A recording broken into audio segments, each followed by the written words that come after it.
Bismillahirrahmanirrahim. Assalamualaikum warahmatullahi wabarakatuh.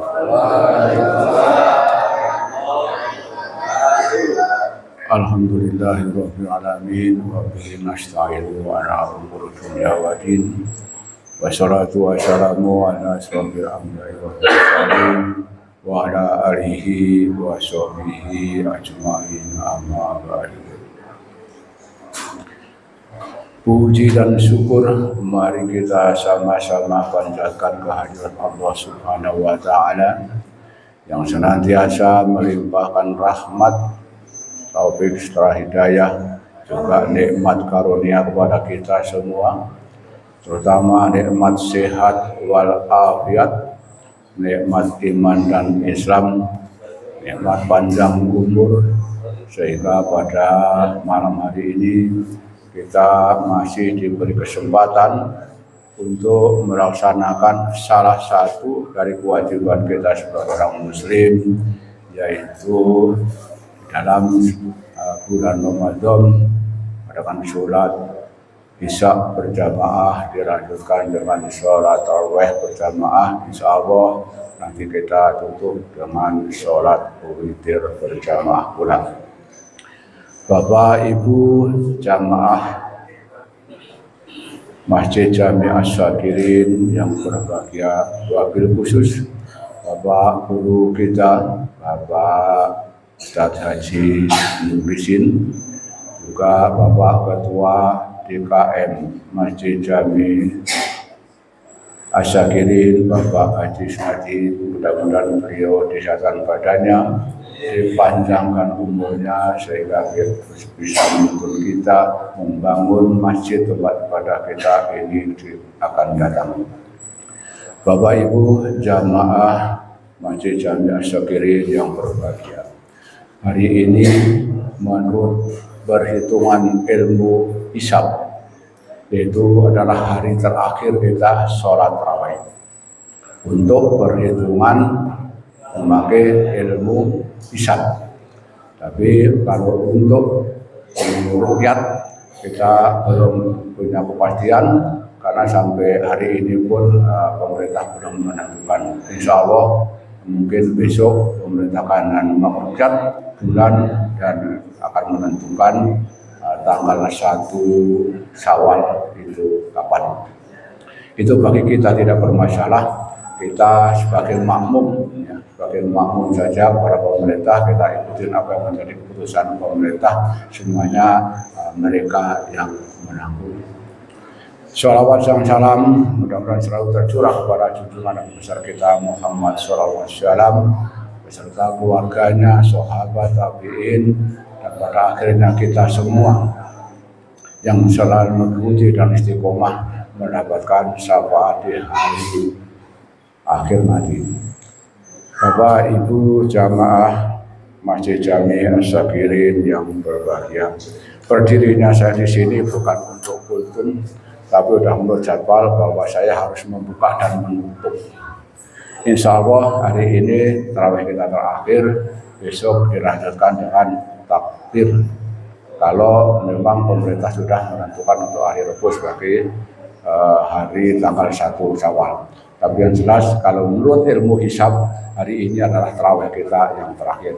Mudah-mudahan kita semua masih dipertemukan lagi di bulan Ramadan tahun-tahun yang akan datang. Amin. Dalam kesempatan ini kami atas nama DKM Masjid Asy-Syakirin mengucapkan banyak terima kasih kepada Bapak dan Ibu yang telah istiqomah dalam melaksanakan ibadah sholat tarawih berjamaah. Sudah sebulan cukup di Masjid Jami Asy-Syakirin ini, sehingga mewarnai Masjid Jami Asy-Syakirin ini menjadi hidup dan bercahaya. Karena tanpa penghuni semegah apapun masjid itu tidak akan hidup ataupun bercahaya.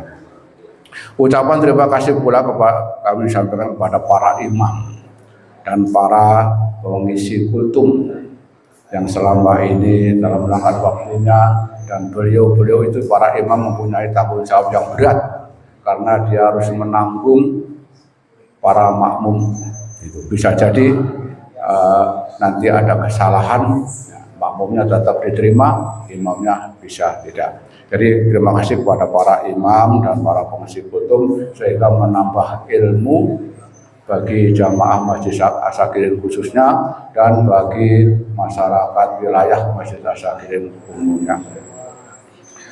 Ucapan terima kasih juga kami sampaikan kepada ibu-ibu yang tidak lelah-lelahnya mengurusi konsumsi untuk baik itu takjil maupun untuk pacarusan. Padahal mereka-mereka itu sudah dibebankan, diributkan, disibukkan di masing-masing rumah tangganya, tapi mereka masih ikhlas untuk mengurusi kita semua. Mudah-mudahan semua apa yang dicurahkan, semua apa yang diperbantukan untuk jalannya rangkaian ibadah bulan Ramadan ini, Allah akan membalas dengan pahala yang besar, menjadi wasilah untuk melancarkan kita jembatan Shirathul Mustaqim nanti. Amin amin ya rabbal alamin. Semoga semua ini menjadi tolak ukur bagi kita semua, karena sampai hari ini hari yang ke-29 ya, itu jamaah kita masih kurang lebih 100 orang, karena rata-rata 4 sab, kalau satu sabda 25 tinggal kaliin aja 4. Kalau kita lihat di mana-mana itu ya udah sedikit ada kemajuan dari tadinya penuh semakin maju. Bapak Ibu jamaah Masjid Jami Asy-Syakirin yang berbahagia, pada akhir bulan ini saya atas nama DKM dan atas nama pribadi mengajak Bapak Ibu sekalian untuk bulan-bulan berikutnya untuk mengisi, memakmurkan dan mensucikan Masjid Jami kita ini. Seperti yang kita dihimbau oleh Bapak Ketua kemarin awal, bahwa anak-anak sekarang sudah ada kelebihan. Ternyata pakaian mempengaruhi. Ternyata pakaian muslim ini mempengaruhi. Jadi kalau dari rumah diurus oleh orang tuanya, mau ke masjid pakaiin pakaian yang muslim, setidak-tidaknya yang layak lah.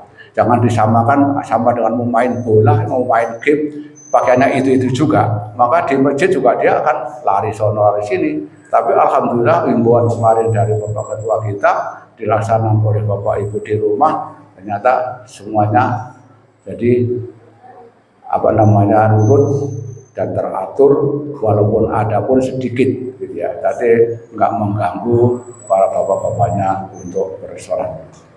Yang kedua, untuk bulan-bulan berikutnya, mari kita sama-sama hidupkan masjid ini, dan masjid ini punya kegiatan yaitu kajian subuh ya. Taklim subuh itu dilaksanakan setiap bulannya 2 kali, yaitu pekan kedua dan keempat. Gurunya pun nggak satu, gurunya bergantian. Karena apa? Karena ilmu agama kita kalau satu guru berbahaya, karena menganggap nanti guru kita paling benar. Padahal hadis beribu-ribu hadis, Quran pun beribu-ribu ayat. Jadi untuk belajar ilmu agama kita sebaiknya dari banyak guru. Jadi nanti tidak mengejel, yang paling benar begini, benar tidak begitu. Karena apa? Karena mazhabnya ada 4 gitu ya. Kalau kita gurunya banyak, nanti kita tidak akan terjadi ngotot-ngototan, salah paham, nanti ya, saling ngotot gitu, saling membenarkan dirinya sendiri. Gitu. Mari kita hidupkan masjid kita ini dengan menuntut ilmu. Kalau di sini dikatakan kajian, yang lain masjid taklim. Sebetulnya artinya sama. Cuman kalau di sini kajian itu harus ada yang nanya. Jadi bukan kata guru iya itu kan. Di sini jamaah yang mau kaji itu harus nanya. Artinya apa yang dia belum tahu, apa yang dia paham, tanya. Dan itu maka kita datangkan guru ya untuk diserap ilmunya. Kalau hanya iya tahu apa dengan niat hanya menggugurkan kewajiban, ya tidak ada artinya itu. Ya nggak, udah ngantuk habis subuh pulang siang ya, dari DKM sudah mengeluarkan biaya, tapi tapi tidak ada hasilnya. Jadi namanya ngaji, makanya disebutnya kajian, mengkaji ya. Nanti kalau guru membahas apa, kita kalau nggak paham, bahkan mungkin yang di luar kita temukan masalah yang kita nggak tahu bisa ditanyakan di situ. Gitu ya. Contohnya dulu ya pernah saya di pabrik itu kalau sholat makmum tapi bersambung. Datang pertama karena sendalnya cuma 2, 1 pasang ya. Yang pertama jadi imam, nanti gantian itu sendalnya kita pakai untuk ambil wudhu ya, sampai situ kita makmum dari yang pertama, nanti yang ketiga sudah begitu.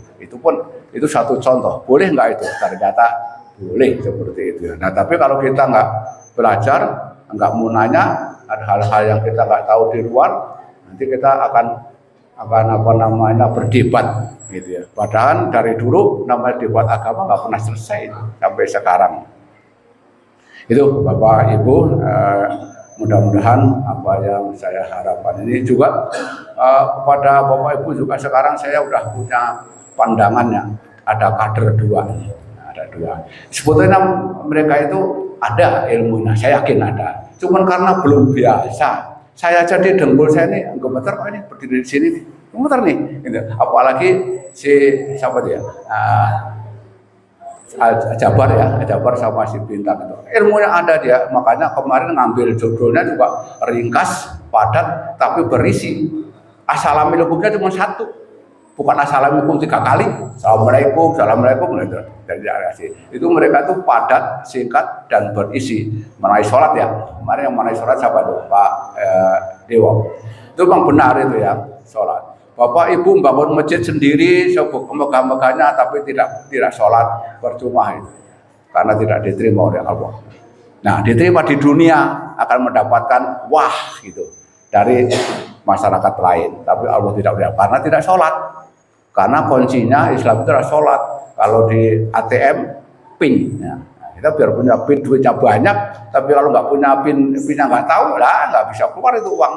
Gitu sama dengan kita amal jariah lain, sedekah yang lain. Kalau kita sendiri nggak bisa sholat, nggak pernah sholat, nggak mau sholat, nah, percuma, artinya tidak akan sampai pahalanya ke Allah dan tidak akan dibalas kecuali di dunia. Di dunia yang balas mungkin masyarakat sekitarnya, wah si anu itu kasar sedekah, karena kita masih punya pemikiran bahwa orang baik, si A itu baik pada saya, baik karena suka ngasih. Nah, sekali dia berhenti ngasih dan bilang wah apa aja dia mah. Nah itulah contoh-contoh kehidupan di dunia. Jadi Bapak Ibu, ibadah tanpa ilmu akan tertolak. Tapi bagaimana kalau yang belum punya ilmu? Jalankan, cuman harus belajar. Udah nggak punya ilmu, udah nggak ngerti, udah nggak mau belajar, tambah parah. Ibadah tanpa ilmu itu akan ditolak oleh Allah. Ya. Makanya kita Masjid Jamiah Sagir itu selalu menekankan bahwa kita harus belajar dan belajar. Demikian yang baru. Oh iya, untuk pelaksanaan sholat Id besok tanggal 1 Syawal yang sudah jelas ya. Harinya kita masih menunggu dari pemerintah, yaitu imamnya Bapak Ustadz Mukrisin, sebagai khotib Bapak Ustadz Irhamsyah. Nah, beliau kebetulan sekarang juga ada di kita ini, dan beliau itu rajin ke masjid kita nih, bahkan jadi imam, jadi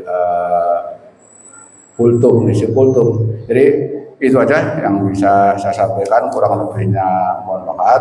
Kesalahan itu dari saya pribadi, yang benar itu datanya dari Allah SWT. Akhirul kalam, wassalamualaikum warahmatullahi wabarakatuh.